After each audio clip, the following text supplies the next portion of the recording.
Olá, sejam todos bem-vindos ao programa Saber Direito.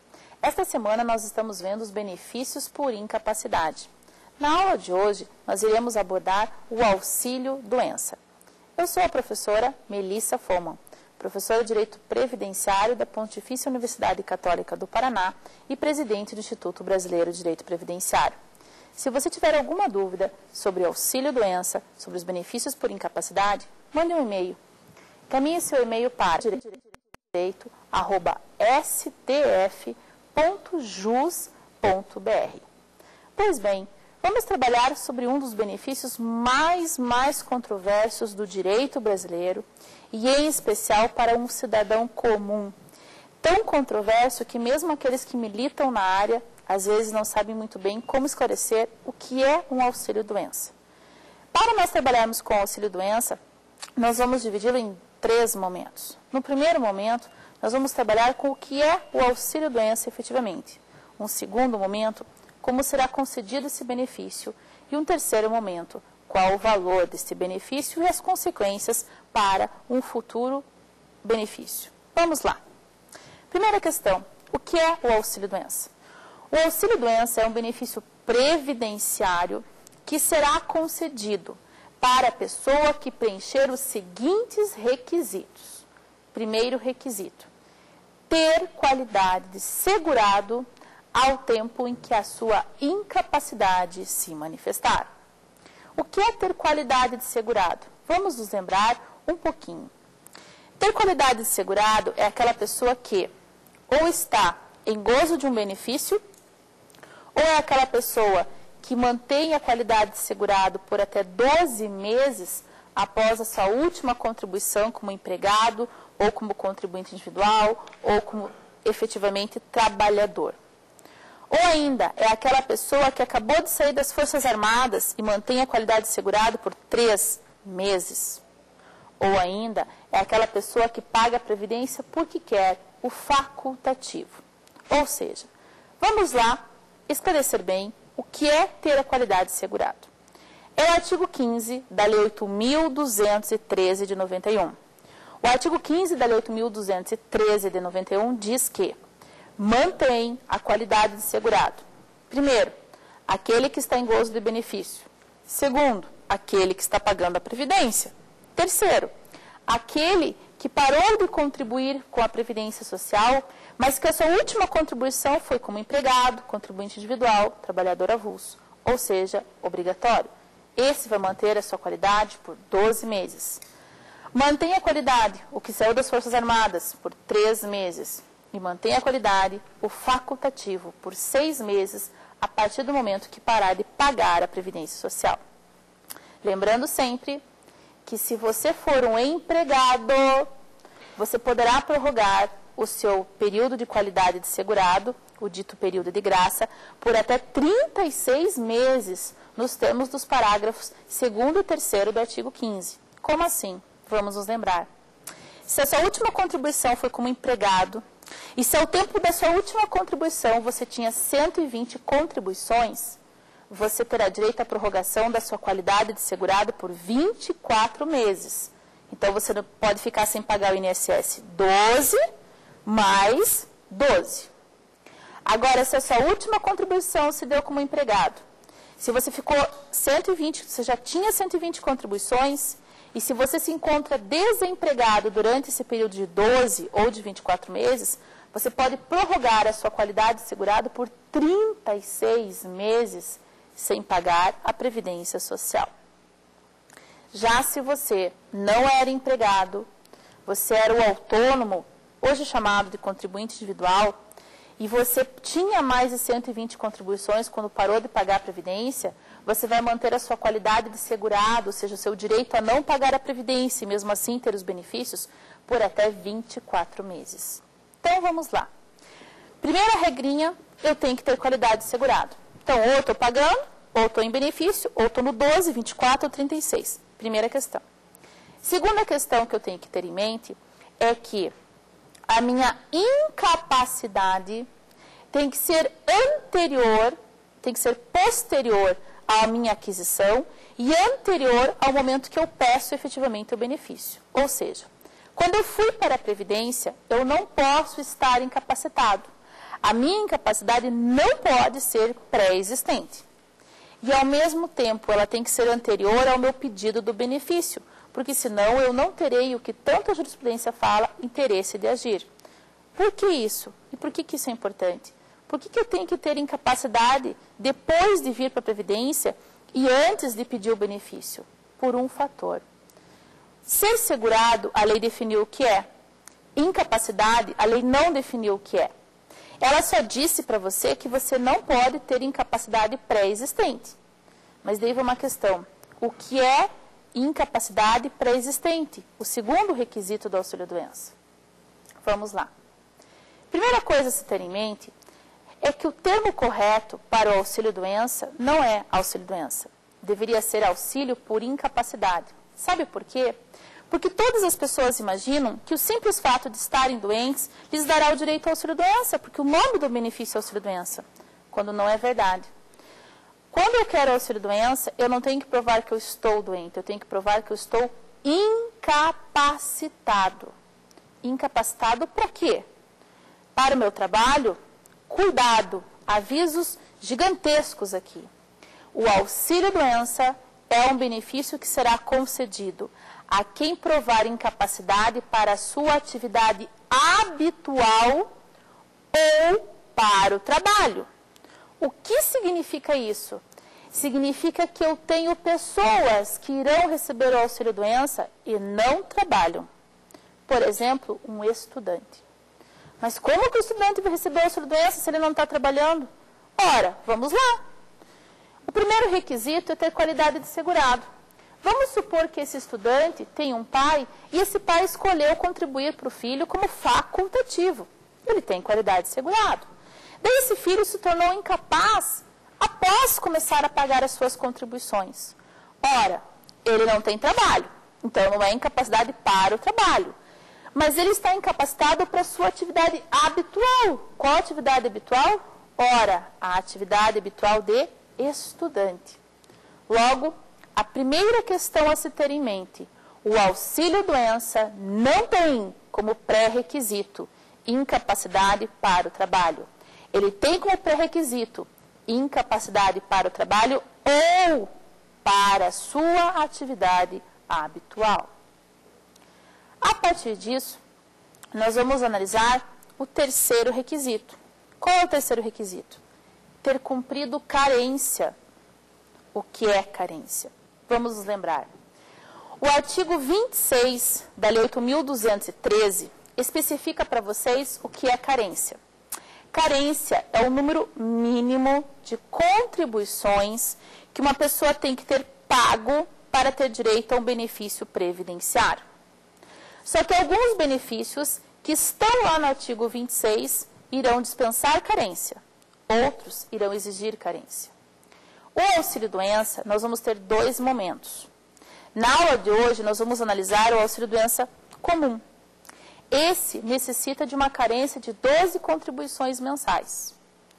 Quando que a pessoa poderá ter qualidade de segurado, encontrar-se incapaz e não precisará cumprir o terceiro requisito, carência? Quando esta pessoa vier a sofrer um acidente de qualquer natureza. Então, se a pessoa começou a pagar, pagou um mês, não fechou a carência dos 12, mas ela veio a sofrer um acidente de qualquer natureza, já tendo uma contribuição pelo menos, e estando na qualidade de segurado, esta pessoa poderá pedir o seu auxílio-doença. Por quê? Porque a primeira regrinha do auxílio-doença que te dispensa a carência é se a sua incapacidade vier efetivamente de um acidente de qualquer natureza. Segundo momento que te dispensa a carência. O segundo momento que te dispensa a carência é quando você sofrer uma doença do trabalho ou uma doença profissional. O que é uma doença do trabalho? O que é uma doença profissional? A doença do trabalho é aquela que o cidadão desenvolve em razão do local em que ele está trabalhando. Ele poderia, na sua vida, nunca vir a desenvolver, só que ele desenvolveu porque o meio ambiente do trabalho não colaborou com a saúde dele. E a doença profissional A doença profissional é aquela que não interessa o que a pessoa faça, ela vai ter aquela doença. Ou seja, é inerente à atividade profissional daquele cidadão que ele vai desenvolver aquela incapacidade. Terceira hipótese, em que você não precisa cumprir 12 contribuições mensais para ter acesso ao auxílio-doença. A terceira hipótese é se você tiver uma das doenças da portaria 2998 de 2001. É uma portaria do Ministério da Previdência Social. Lá nesta portaria, que inclusive foi determinada por lei que ela existisse, vocês têm várias doenças, várias afecções que afetam o cidadão e que dispensam a carência. Ou seja, basta que a pessoa tenha pago a previdência e tenha a qualidade de segurado quando a incapacidade existir. Quais são essas doenças? As doenças lá elencadas e as mais comuns que vocês têm são, por exemplo, a hanseníase, o mal de Parkinson, a cardiopatia grave, a síndrome de imunodeficiência, o HIV, e outras tantas doenças que são tão comuns na população e tão importantes que o legislador pensou assim, peraí, se a pessoa tiver pago a previdência e, infelizmente, contrair uma dessas doenças se tornando incapaz, ela então fará jus ao benefício, independentemente de carência. Por isso que, vamos lá. Primeiro requisito para eu ter o auxílio-doença, ter qualidade de segurado. Então, eu tenho que estar lá no artigo 15 da Lei 8.213. Tem que preencher um daqueles requisitos lá. Segundo requisito para que eu receba o auxílio-doença é que a minha incapacidade não seja posterior à minha filiação, ao meu pagamento. Ou seja, a minha incapacidade ela tem que ser posterior à filiação e anterior ao pedir o benefício, anterior à DER. Terceiro requisito, que eu tenha cumprido a carência. Só que sempre será exigido a carência de 12 contribuições mensais? Não. Eu tenho 3 hipóteses em que a carência será dispensada. 3 hipóteses em que o legislador achou muito importante que a pessoa restasse protegida. Só que daí vem uma questão. Como assim carência? Então quer dizer que eu paguei algum dia na minha vida, na minha existência, a previdência, e eu vou ter direito ao auxílio-doença? Cuidado com isso. Se você algum dia na sua vida pagou a previdência e parou de pagar, por razões as mais diversas possíveis, por exemplo, nós mulheres, a mulher casou, trabalhava, o marido falou assim, fica em casa. A mulher ficou em casa. E ela tinha lá suas contribuições para a previdência. Lá pelas tantas, ela acaba se incapacitando pela realização das suas tarefas diárias, ou sofre de alguma doença, enfim. Ela vai ao INSS pedir o auxílio-doença. Esta mulher, por mais que ela tenha contribuído durante 10, 15 anos de sua vida, ela só terá direito ao auxílio-doença se, quando ela for pedir, ela efetivamente comprovar que ela estava incapacitada enquanto na qualidade de segurado. Assim como assim? Vamos lá. Vamos supor a Mariazinha. Mariazinha se casou. Quando a Mariazinha casou, ela já tinha lá uns 10 anos de contribuição, o marido mandou ela ficar em casa. A última contribuição da Mariazinha foi como empregada. Ela pediu demissão e saiu. Ela ficou casada 1 ano, ficou casada 2 anos. De repente, ela começou a se sentir mal e entrou em estado depressivo. Ela vai ao INSS, o INSS fala assim, bem, você não tem mais carteira assinada. Você já passou das 12 contribuições mensais, você não terá direito ao benefício. Mas ela terá direito ao benefício. Por quê? A Mariazinha vai provar que a depressão dela, ou seja, a causa incapacitante dela, se manifestou enquanto ela estava no período de qualidade de segurado, os 12, os 24 e os 36. Por isso que, por vezes, vocês vão achar estranho a seguinte situação. Nossa, o cidadão ficou 10 anos sem pagar a previdência e foi lá e pediu auxílio-doença e ganhou na justiça? E eu que estou pagando não ganho? Por um fator. Se ele conseguir comprovar que a incapacidade dele foi exatamente naquele momento em que ele estava pagando ou no momento em que ele estava no período de qualidade de segurado, ele vai fazer jus ao auxílio-doença. Por quê? Porque ele provou o requisito qualidade de segurado, ele provou o segundo requisito, que a doença não era pré-existente, e ele provou o terceiro requisito, que ele tinha por vezes cumprido a carência necessária. Mas daí vem uma questão. Qual é a questão? Então, se o auxílio-doença, o nome está errado, e se toda hora você está falando incapacidade, o que significa doença? O que significa incapacidade? Vamos lá. Quando eu falo que uma pessoa está doente, eu posso falar, por exemplo, que a pessoa está com a gripe suína. E ela vai ficar doente, vai fazer o seu tratamento. Eu posso falar que a pessoa está com uma pneumonia. Eu posso falar que eu estou com dor de cabeça. Eu posso falar várias coisas. Não é o simples fato de eu estar doente que vai me dar o benefício. O que vai me dar o benefício é eu provar que eu estou incapacitada para realizar atividade habitual ou de trabalho. Ou seja, vocês têm, por exemplo, várias situações de depressão. Várias pessoas que na modernidade passam por várias fases depressivas. Se eu chegar para alguém e falar simplesmente que eu estou com depressão porque o meu dia não foi bom, isso é uma doença, não é uma incapacidade. Diferente. Se eu vou lá e verifico que a pessoa, por razões psicológicas, ela não está mais conseguindo desenvolver o seu trabalho, ela está sofrendo em razão do seu trabalho, ela, por exemplo, tem a síndrome do pânico, ou a síndrome de Burnout, que é dos professores, que os professores chegam na sala de aula e não conseguem desenvolver a sua aula. Nesses casos, eu vou verificar o seguinte, peraí, ela não está simplesmente doente, não é uma gripe, uma dor de cabeça, ela está incapacitada para a sua atividade habitual ou ainda para o exercício do seu trabalho. Isto significa que auxílio-doença não é para quem está doente. Auxílio-doença é para quem é segurado da Previdência que prove incapacidade. Acerca disso, será que os nossos colegas têm alguma questão? O inciso 2 do artigo 26 da Lei 8.213 de 91 dispõe que será concedido auxílio-doença se for cometido de algumas doenças de infecções especificadas. O alcoólatras e o dependente químico se encaixa nesse benefício? Sim, ótima pergunta. Vamos lá. Quando eu falo incapacidade, e reforço que não é doença, incapacidade, existe uma discussão na jurisprudência o que é incapacidade. Porque a lei falou incapacidade para a vida independente e para o trabalho.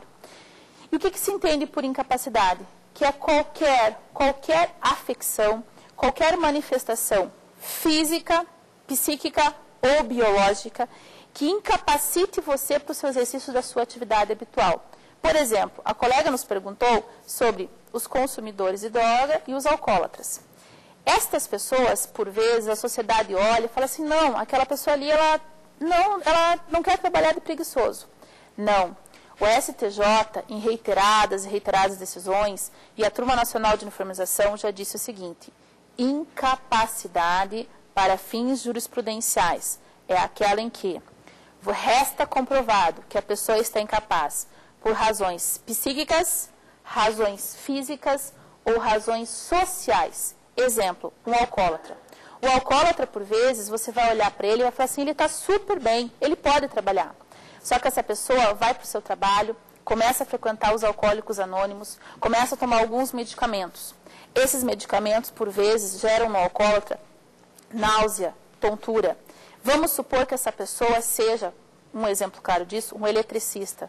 Você contrataria para sua casa um eletricista que tivesse náusea e tontura? Nunca.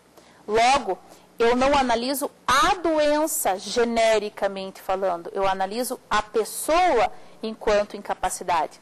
Porque, por vezes, naquela pessoa, aquela incapacidade é presente, em outras não. Quer ver um exemplo disso? Muito comum, portador de HIV. O portador de HIV é uma das pessoas mais discriminadas no Brasil, assim como aquela pessoa que sofre de câncer. Por quê? Porque as pessoas olham um portador de HIV ou alguém que está com câncer e falam assim, não, tome remédio que você já melhora. Você vai descobrir que o coquetel do portador de HIV e o coquetel que toma uma pessoa que sofre de câncer tem efeitos colaterais, efeitos que por vezes fazem com que a pessoa não consiga desempenhar suas atividades de forma a contento. Exemplo, a pessoa que toma um coquetel para o câncer, ela vai com certeza ter muita insônia e ao mesmo tempo muito sono. Esta pessoa não vai conseguir, por vezes, desenvolver sua atividade habitual a contento. Já uma outra pessoa que tome o mesmo remédio vai desenvolver atividade a contento. Ou seja, não é a doença que diz se você é incapaz, é a situação física, psíquica, biológica e social. Exemplo disso também, para vocês terem bem claro. Algumas pessoas no interior do país, e o pessoal que hoje está aqui no programa lá de Araraquara, vai se lembrar disso. Sofrem de uma doença de pele que é só pelo sol. É o dito boia fria. O boia fria, às vezes, fica o dia inteiro no sol e desenvolve uma doença que sai escamas, pus da sua pele. Se você olhar para ele, você vai assim, passe protetor. A condição social dele não deixa ele passar o protetor. Ele vai conseguir, sim, o benefício de auxílio-doença porque ele se encontra incapacitado para a sua atividade habitual. Mas é só porque ele está tomando sol? Não interessa. Ele está incapacitado, ele tem direito ao benefício. Teve uma questão. Então, deu um conceito de incapacidade, afinal de contas, eu quero saber o que é incapacidade. Vamos lá, conceito de incapacidade. O conceito de incapacidade para o INSS e o conceito de incapacidade para a Justiça. Para o INSS, a pessoa só irá receber o auxílio-doença se ela conseguir provar que ela está incapacitada fisicamente para a sua atividade habitual ou de trabalho. Ou seja, o INSS não vai analisar as suas razões sociais de incapacidade. Ele não vai analisar as suas razões psíquicas, biológicas ou coisas do gênero sobre incapacidade. Ele vai analisar as suas razões físicas, porque analisa a parte física da incapacidade.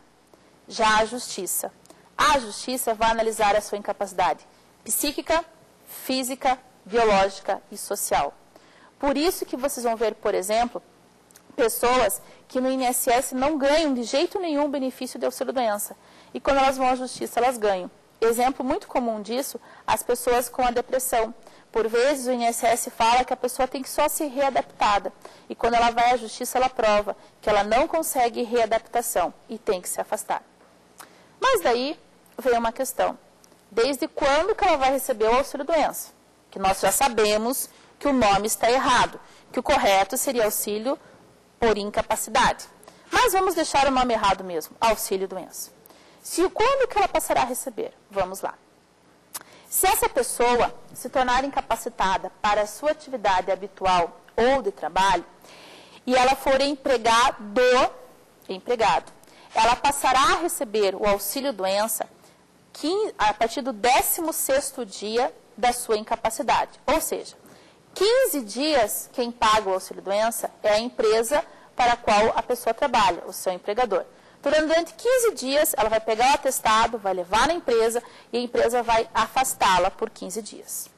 Se essa pessoa avançar o 16º dia com a incapacidade que vinha lá de trás, daí ela vai ser encaminhada para o INSS, Instituto Nacional do Seguro Social.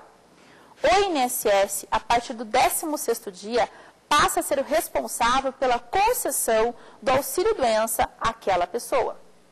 É empregado. E como que esse empregado vai ter acesso ao auxílio-doença? Como é que funciona toda essa sistemática do auxílio-doença para o empregado num primeiro momento? Vamos lá. O empregado, ele irá se afastar da empresa por 15 dias. Ele deverá ligar no 135, que é o número do INSS, e agendar uma perícia. Nesta perícia, ele deverá levar o quê? Os seus documentos pessoais e o atestado médico, que deu o afastamento dele dos 15 dias e mais o que está dizendo que ele permanece incapaz a partir do 16º. O INSS irá analisar o quê? Se ele tinha qualidade segurada, bem, ele estava empregado. Irá analisar se a doença dele é pré-existente à filiação, ao momento que ele veio para a Previdência. Ah, sim, a doença dele não é pré-existente, ele sofreu um acidente no trabalho, ou indo para o trabalho, ou em casa, nas férias, enfim, não é pré-existente. O INSS vai verificar. Bem, ele está incapacitado? Está incapacitado. Que forma? Física. Está incapacitado? Ótimo. Daí ele vai verificar. A causa incapacitante é uma daquelas que dispensa carência ou não? Se a causa incapacitante for uma daquelas que dispensa carência, o cidadão caminha muito bem lá dentro. Se a causa incapacitante for uma daquelas que exige o cumprimento da carência, o INSS poderá negar o benefício. Observe bem, negar o benefício mesmo que a pessoa prove que se encontra incapacitada. Por quê? Porque se ela não entrar em nenhuma das exceções que dispensam carência, ela teria que ter cumprido quantas contribuições? 12 contribuições mensais. Se não cumpriu, não fará jus ao benefício. Só que daí vem uma questão. Eu vou passar a receber o benefício? Vai passar a receber o benefício. Mas eu era empregado. Será que o valor que eu vou receber de benefício é o mesmo valor que eu estava recebendo como empregado? Outra pergunta. Será que efetivamente eu vou ter direito a todas as questões, todos os benefícios que a Previdência cobre? Terceira pergunta. E se o meu empregador não quiser me dar uma CAT, comunicação de acidente de trabalho, eu vou receber o benefício? Vamos às respostas para essas perguntas. Primeira questão que nós temos que ter em mente é reforçar que o auxílio-doença não é somente para doenças do trabalho ou acidentes relacionados ao trabalho. O auxílio-doença ele se apresenta de duas formas. O auxílio-doença comum, que algumas pessoas chamam de previdenciário, que é perante o INSS cadastrado como sigla B31. Quando você ver alguém falar que está no B31, que está recebendo o benefício do 31, é porque ele está recebendo auxílio-doença comum. Esse auxílio-doença comum é aquele que será concedido por uma incapacidade derivada de um acidente de qualquer natureza, de uma doença de qualquer natureza, desde que não relacionada ao trabalho. Se a sua incapacidade for relacionada ao trabalho, você irá para o B91. O que é o B91? É o auxílio doença acidentário. É aquele que deriva de uma causa de trabalho, de uma doença de trabalho. Logo, quando o empregado vai ao INSS pedir um benefício, ele tem duas possibilidades. Primeira possibilidade. Ele vai ao INSS pedir o benefício por uma causa qualquer que não se relaciona ao seu trabalho. Então, por exemplo, ele estava de férias, foi descer de uma lancha, a hora que ele foi descer da lancha, ele caiu da lancha, sofreu um acidente de qualquer natureza. Como ele estava de férias, não se fala em CAT, comunicação de acidente de trabalho, porque ele estava em férias. Não estava nem indo ao trabalho e nem dentro do ambiente de trabalho, ou mesmo estava trabalhando para a empresa lá fora. Férias. Ele não tem CAT. O que ele vai fazer? Ele vai pegar e ficar afastado pelos 15 dias quando ele voltou das férias, fica lá afastado. A partir do 16º dia ele vai ao INSS, vai levar o seu atestado médico dizendo que ele se encontra ainda incapacitado. O INSS vai verificar que não foi um acidente de trabalho, mas que foi um acidente de qualquer natureza. Se foi acidente de qualquer natureza, caiu da lancha, não tem carência. Diferente. Esse cidadão estava de férias, por exemplo, só que ele não caiu da lancha. Ele veio a contrair alguma moléstia muito grave, por exemplo, malária. E daí ele ficou afastado lá nas suas férias. Voltou de férias, foi para a empresa e tinha que ficar afastado pelos 15 dias. Foi no 16º dia no INSS. Tem CAT? Não. Ele contraiu a incapacidade quando ele estava de férias. Ele vai ao INSS, o INSS vai verificar que ele se encontra incapacitado por mais de 15 dias. O INSS vai verificar que, neste caso, exigia-se dele a carência.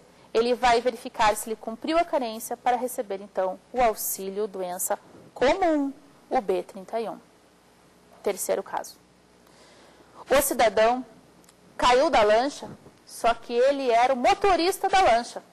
E ele estava trabalhando para alguém. Então, ele era empregado e sofreu um acidente relacionado ao seu trabalho.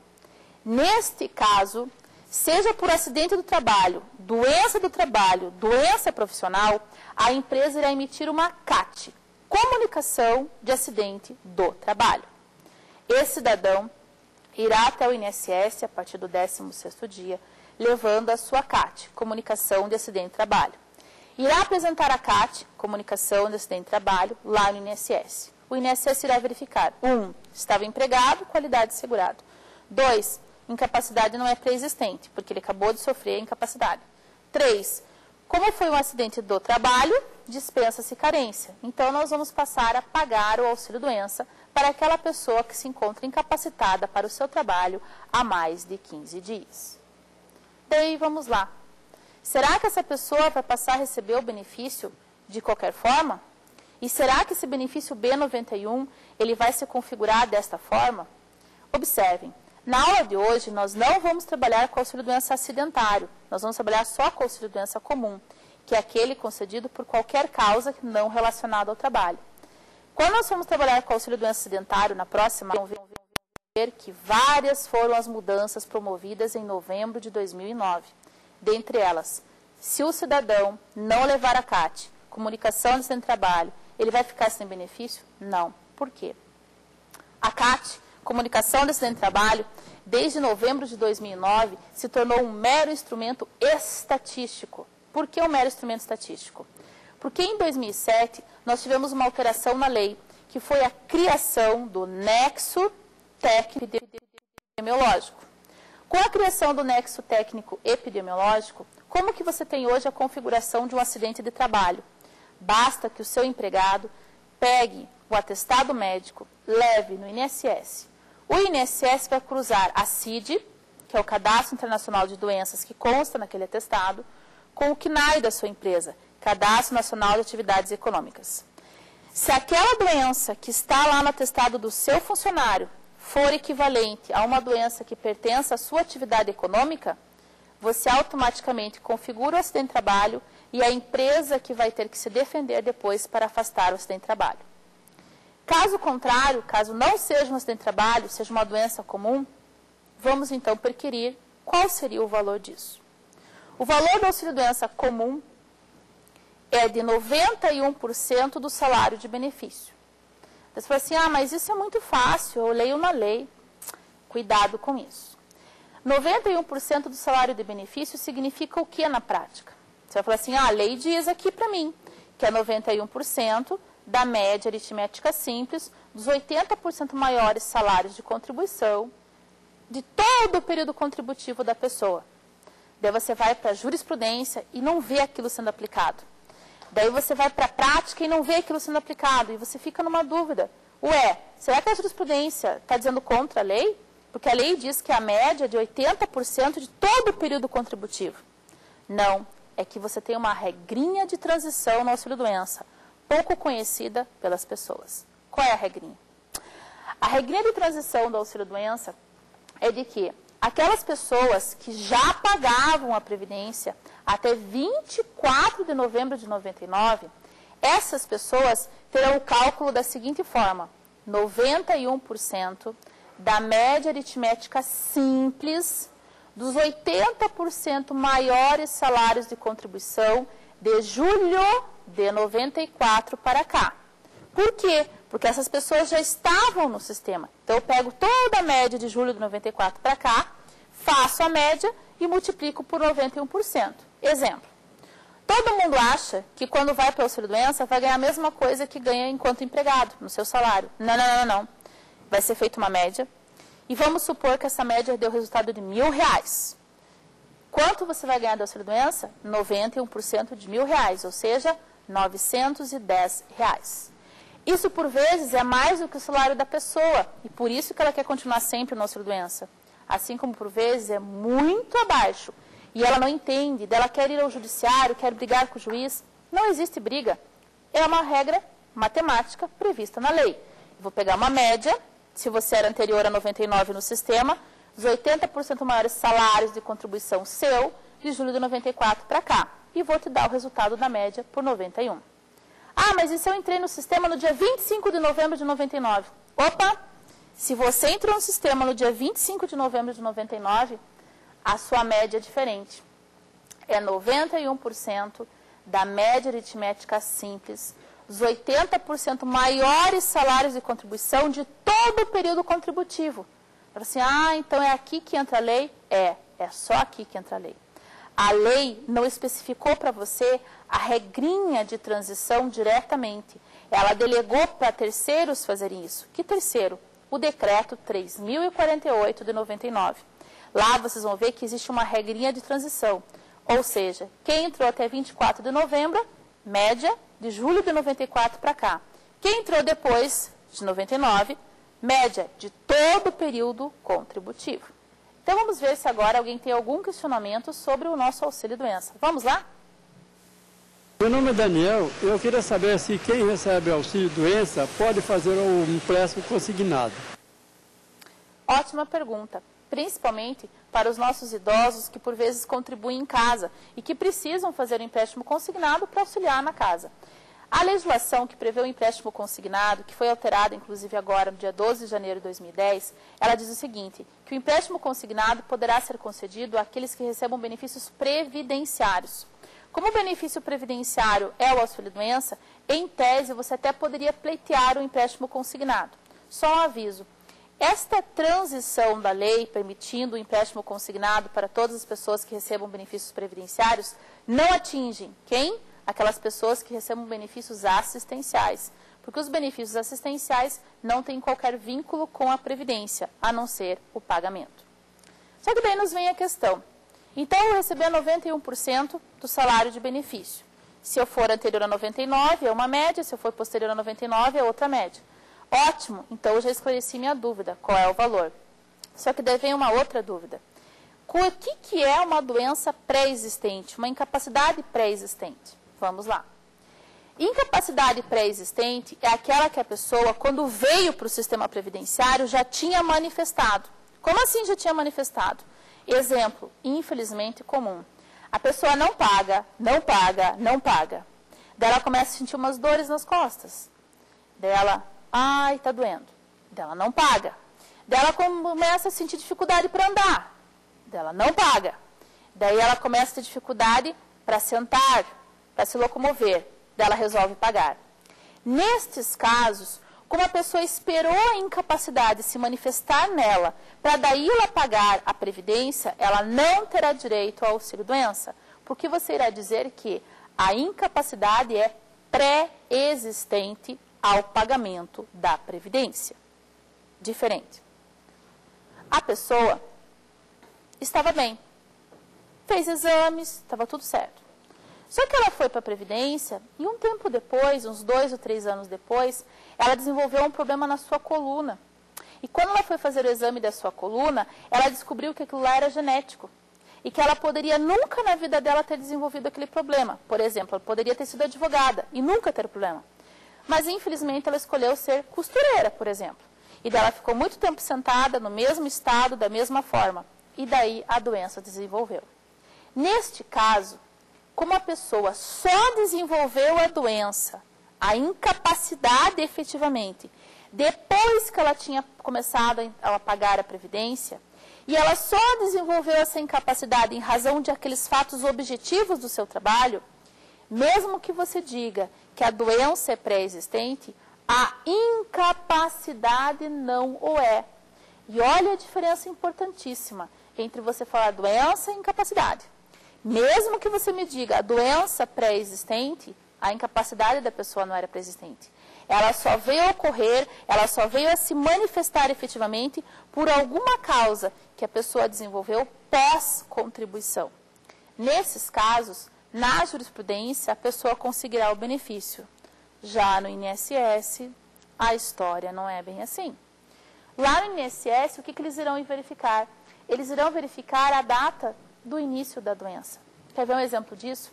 A nossa colega havia perguntado se aquelas pessoas que consomem drogas, se elas têm direito ao auxílio-doença. E daí nós vimos que elas têm direito, porque são consideradas incapazes. Só que daí vem a questão. A pessoa vai para a perícia do INSS, chega na perícia do INSS e perguntam para ela, desde quantos anos você consome drogas? Desde os 12. E a filiação, ou seja, o primeiro pagamento da pessoa foi aos 16. Logo, ela teria uma doença pré-existente. Só que daí você vai lá e observa o seguinte, a pessoa começou a consumir as drogas aos 12 anos.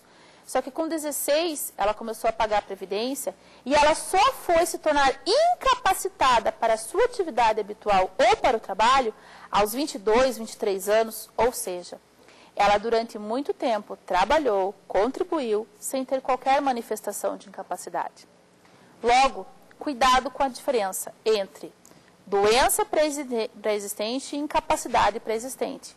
Doença todos nós podemos ter e não saber. Incapacidade é manifesta, é aquela que nós efetivamente passamos a sentir e a partir do momento que passamos a sentir, nos afastamos de determinadas atividades. Esta incapacidade, que se for manifesta antes de você começar a pagar a Previdência, é que irá lhe gerar problemas. Bem, só que daí vem uma outra questão. Qual é a outra questão? Será que a partir do momento que eu recebo o auxílio-doença, eu vou receber ad eternum o auxílio-doença? Não, senhor. O auxílio-doença será concedido enquanto a pessoa estiver incapacitada para a sua atividade habitual. Ou seja, a partir do momento que a pessoa passar a ser considerada capaz, o auxílio-doença cessa. Então, vamos lá. Quando cessa o auxílio-doença? O auxílio-doença cessa quando a pessoa se tornar capaz novamente para a sua atividade habitual, ou quando a pessoa se tornar absolutamente incapaz para toda e qualquer atividade, não vai conseguir fazer nada, daí o auxílio-doença vai se converter em aposentadoria por invalidez. Ou ainda, o auxílio-doença cessa, a pessoa vem a falecer, infelizmente, e daí ele vai se converter na pensão por morte. Essas formas de cessação do auxílio-doença podem todas ser discutidas lá no judiciário. Mas já que nós estamos falando em cessar o auxílio-doença, será que um dos nossos colegas tem algum questionamento? Olá, doutora. Meu nome é Tony Rogério. Eu sou bacharelando do Centro Universitário de Araraquara, a Uniara. E, na realidade, a minha pergunta tem um caráter duplo. É o seguinte, em se tratando de benefício previdenciário, a Previdência Social reconhece a união estável entre duas pessoas do mesmo sexo ou é cogente a provocação do judiciário para tal reconhecimento? E, este reconhecimento sendo positivo, havendo acidente resultante em óbito, a parte sobrevivente será titular de algum benefício previdenciário? Obrigada, ótima pergunta. O nosso colega nos coloca uma das questões mais discutidas, que é a união estável, entre aspas, entre duas pessoas do mesmo sexo. Será que elas são reconhecidas para fins previdenciários? Sim. Desde a Instrução Normativa número 25 de 2001, a Previdência é obrigada, não é facultada, obrigada a reconhecer o direito aos homossexuais. Quais direitos? Pensão por morte e auxílio reclusão. Logo, na questão que o colega colocou, se uma das pessoas vier a sofrer um acidente, vier a se incapacitar, e ela vier a falecer, a outra tem direito à pensão por morte? Tem. E qual que é o procedimento? Aquele que sobreviveu, ele deverá ir ao INSS, levar os comprovantes de que convivia maritalmente com a terceira pessoa. O que é conviver maritalmente? É provar os requisitos da 9296, que é a lei da união estável? Não. Não existe união estável entre homossexuais, existe união estável entre heterossexuais. Logo, o homossexual, ele deverá preencher os requisitos da Instrução Normativa número 25. Quais requisitos?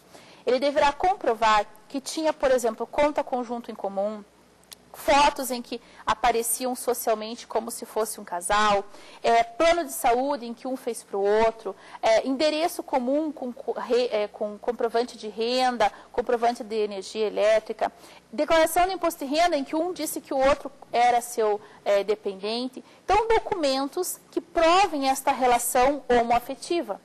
E a partir desta relação homoafetiva, também pode ser provada, inclusive, pela prova testemunhal.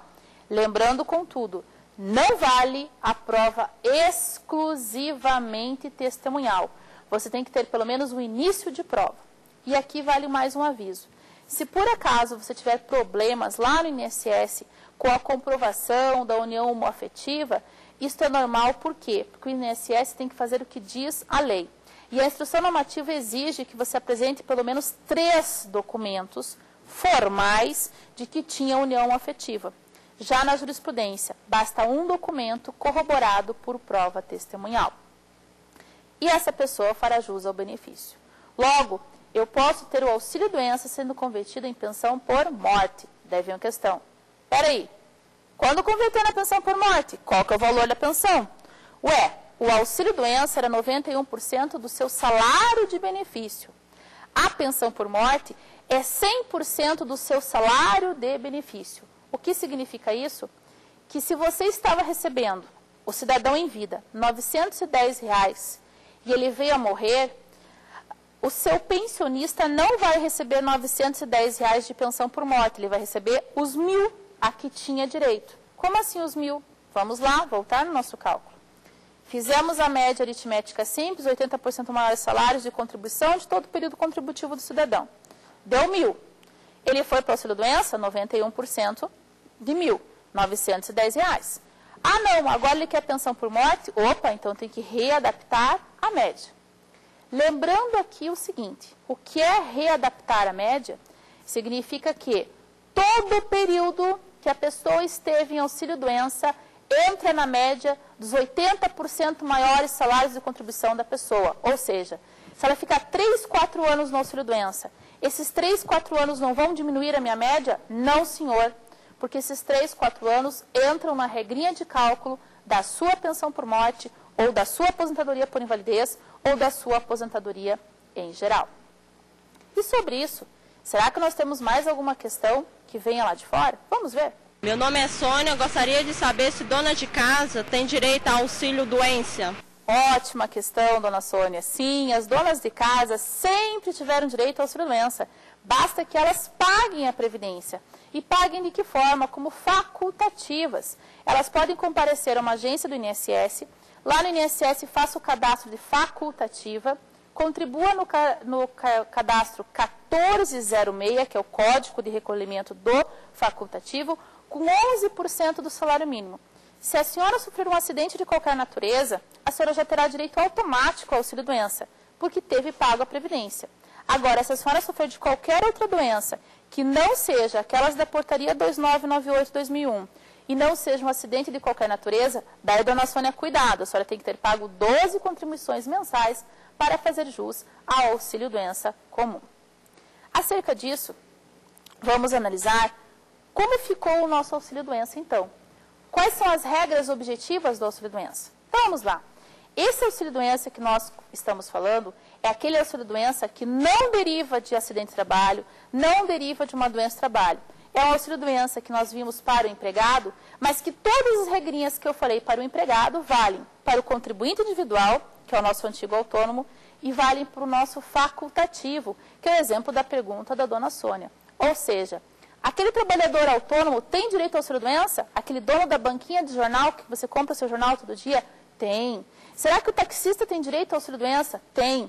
Será que um advogado tem direito ao auxílio-doença? Tem. Toda e qualquer pessoa, desde que pague a previdência, tem direito ao auxílio-doença. Mas, para isso, ela deverá respeitar todos os requisitos elencados na lei. Importante. E se a pessoa pagou a previdência durante muito tempo na sua vida, e ela ficou doente e parou de pagar a previdência em razão da sua incapacidade, ela mesmo assim terá direito ao benefício? Lembre-se sempre disso. Se a sua incapacidade ela se deu enquanto você era efetivamente beneficiário da Previdência Social com qualidade de segurado, você terá direito, sim, ao benefício de auxílio-doença. Já se você, infelizmente, parou de pagar e depois ficou doente, a Previdência não irá lhe acolher. Lembrando sempre, o fato de eu não receber o auxílio-doença não tira de mim o direito dos outros benefícios, como pensão por morte, auxílio-reclusão e as aposentadorias. Eu simplesmente não vou ter direito, naquele momento, àquele benefício. Deve uma questão. Será que eu necessariamente vou ter que passar pelo auxílio-doença para depois ir para a aposentadoria por invalidez? Resposta, não. Eu posso ter pessoas que vão direto para a aposentadoria por invalidez, não passam pelo auxílio-doença, seja ele o comum, que é o B31, seja ele o acidentário. Ou seja, auxílio-doença é um benefício porque você se encontra incapacitado para aquela atividade habitual. A partir do momento que já de início eu verificar que você está incapaz para toda e qualquer atividade, eu lhe dou automaticamente a aposentadoria por invalidez. E por fim, e se por acaso eu estou no auxílio-doença e o INSS marca minha perícia para muito longe e eu só tenho aquilo, eu não tenho nada para fazer? Exemplo, pedi auxílio-doença hoje, o INSS marcou minha perícia para daqui 6 meses. O que eu posso fazer? Você pode entrar no judiciário com uma produção antecipada de provas, a fim de que se implante imediatamente o seu benefício. Essa ação é a ação mais comum que vem acontecendo hoje no Brasil, tendo em vista que, efetivamente, em alguns locais, a demora na perícia prejudica o cidadão. Então, nós vamos lá e exigimos que se produza a prova antecipadamente. Ao produzir a prova antecipadamente, você passará daí a contar com o auxílio-doença. Ok? Então, vamos lá. Vamos ver o que nós falamos hoje sobre o auxílio-doença. Lembrando que nós só falamos do auxílio-doença comum, aquele que qualquer cidadão, facultativo, trabalhador avulso, empregado, contribuinte individual, segurado especial, qualquer um vai ter direito.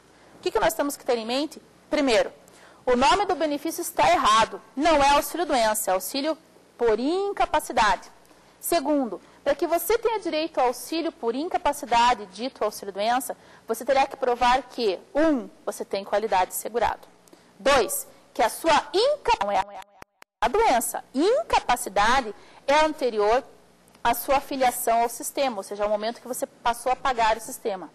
3, que você efetivamente se encontre incapacitado. E o que é estar incapacitado? Física, psíquica, psicológica ou socialmente? Terceiro, que você consiga comprovar que você preencheu a carência de 12 contribuições mensais antes da incapacidade, salvo se a sua incapacidade vier de um acidente de qualquer natureza, de um acidente do trabalho, de uma doença profissional ou de uma doença prevista na portaria 2998 de 2001. Se você passar a receber o benefício doença, do auxílio-doença, desde quando você recebe, se você for empregado, a contar do 16º dia para frente. Se você for qualquer outro cidadão, a constar do momento em que você requereu o benefício na Previdência Social. E qual é o valor que você vai receber? Lembre-se disso. O valor é de 91% da média aritmética simples, dos 80% maiores salários de todo o seu período contributivo. Se você veio para o sistema de 25 de novembro de 99 para frente, que é antes, é a média dos 80% maiores salários de contribuição de julho de 94 para cá. Feito isso, não esqueça, o auxílio-doença, ele pode ser o auxílio-doença comum e ele pode ser o acidentário. O acidentário é aquele que deriva de causas relacionadas ao seu trabalho. Por isso, nunca caia numa mentira. A mentira de que o empregado só recebe auxílio-doença acidentário. Empregado recebe auxílio-doença comum ou acidentário. Depende da causa incapacitante. Se a causa incapacitante for no trabalho, auxílio-doença acidentário. Se a causa incapacitante for na doença, auxílio-doença. Por hoje, nós vamos ficando por aqui, convidando vocês para a nossa próxima aula, que é o auxílio-doença acidentário, o tão querido benefício de todos os empregados. Muito obrigada. E aqueles que quiserem ter acesso ao programa, envie o seu e-mail para saberdireito@stf.jus.br. Muito obrigada.